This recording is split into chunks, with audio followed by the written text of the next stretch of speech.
All right, so you're diving headfirst into Path of Exile too, huh? Going full monk, awesome choice. We have had a ton of requests for a deep dive into support gems for monks specifically. Yeah, it's a really popular choice. Super fun to play. So what we're going to do in this deep dive is we're going to take what we do know about monks, how they play, their strengths, all that, and combine it with some good old-fashioned gem knowledge Right. to craft a custom plan just for you. And let me tell you, support gems in this game, oh man, they're not just like little bonuses you tack on. No, no, not at all. They can fundamentally change how a skill works. Like, we're talking about turning single target attacks into area of effect nukes, boosting your damage through the roof, all sorts of crazy stuff. It's true. The gem system in Path of Exile 2 is so deep, and honestly, even the developers haven't figured out all the potential combinations yet. It's kind of mind-blowing, isn't it? Right. There's so much room for experimentation, for players to discover their own unique builds and strategies. I mean, who knows, maybe you'll stumble upon a combo that nobody's ever seen before. But before we get ahead of ourselves, Sure. let's just lay down some groundwork here. So we know each skill can have up to 5 support gems socketed into it. And you can swap them out whenever you want. Right. Tons of flexibility. So there's no need to feel locked into any particular setup. Now, to really maximize those gems, we got to understand the monk. So remind me, what are the key things we got to keep in mind about how a monk plays?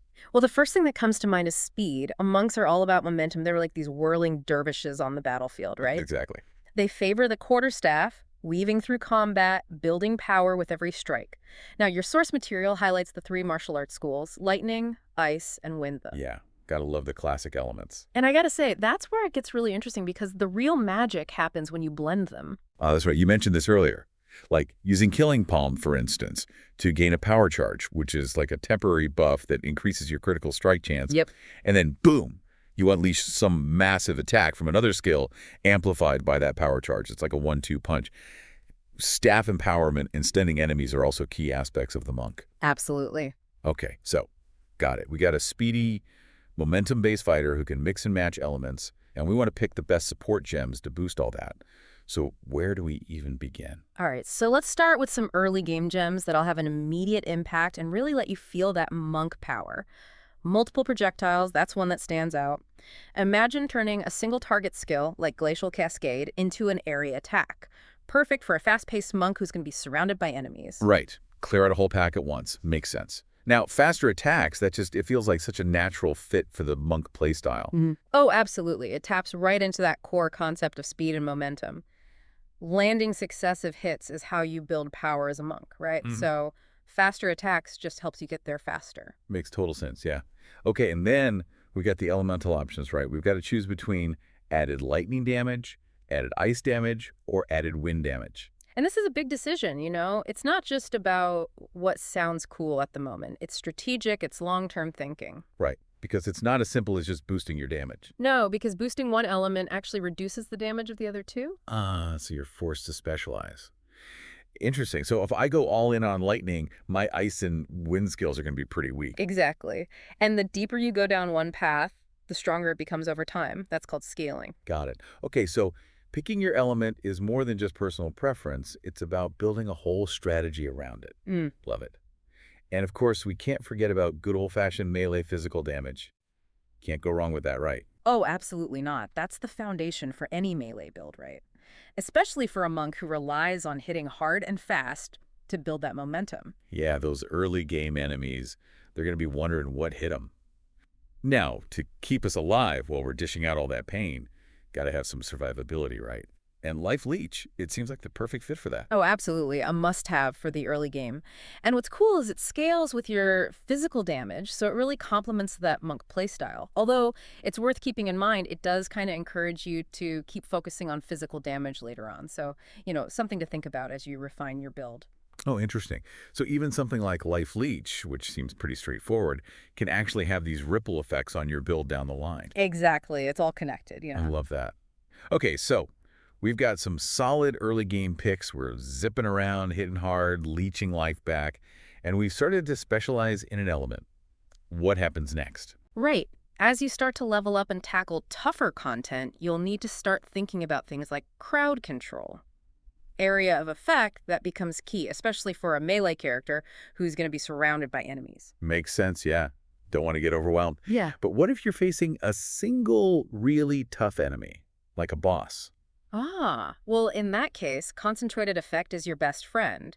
It shrinks your area of attack, but it significantly boosts your damage. Oh, so it's a trade-off. Yeah. Smaller area, but a much bigger punch.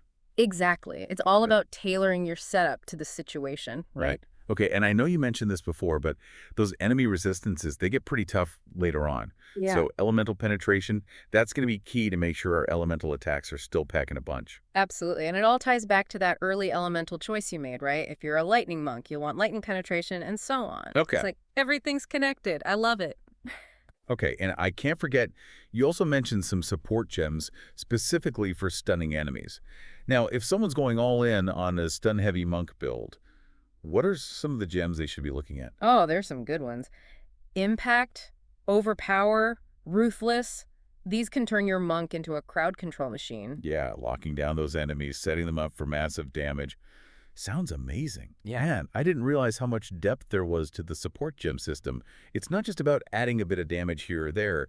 It's about completely changing how your character plays. Oh, absolutely. And we haven't even touched on the support gems that interact with specific skills in really unique ways. Oh, right. That's where things get really interesting. Yeah, some of these combos are just mind-blowing. Like, I remember when I first discovered the synergy between Gem A and Gem B. Oh, you can't just tease us like that. You got to give us some examples. Well, the specific gems will depend on your chosen skills, of course. But just imagine the possibilities. A stun that triggers a massive multi-projectile elemental attack, all while you're leeching back life to stay in the fight. It's crazy. That sounds incredible. And honestly, that's what makes Path of Exile 2 so cool. There's just so much to discover, so many possibilities to explore. Everything we've talked about today, these are just starting points. Right. It's that journey of discovery, figuring out your own unique build. That's what makes the game so captivating. Okay. Totally agree. And as you gain experience, don't be afraid to experiment, to push the boundaries of the gem system. Think about how these gems can chain together. Can you create a combo that nobody's thought of before? Can you be the one to uncover a game-changing strategy? Maybe you'll be the one the developers are looking at, scratching their heads, wondering, how did they do that? You never know. That's the beauty of it. Awesome stuff. Well, thanks for joining us for this deep dive into monk support gems. I hope this has given you some ideas, some inspiration to get out there and start experimenting. Absolutely. And hey, if you discover any crazy combos, make sure to share them with us. We'd love to hear about them. Until then, happy hunting, Exiles. See you in Rayclast.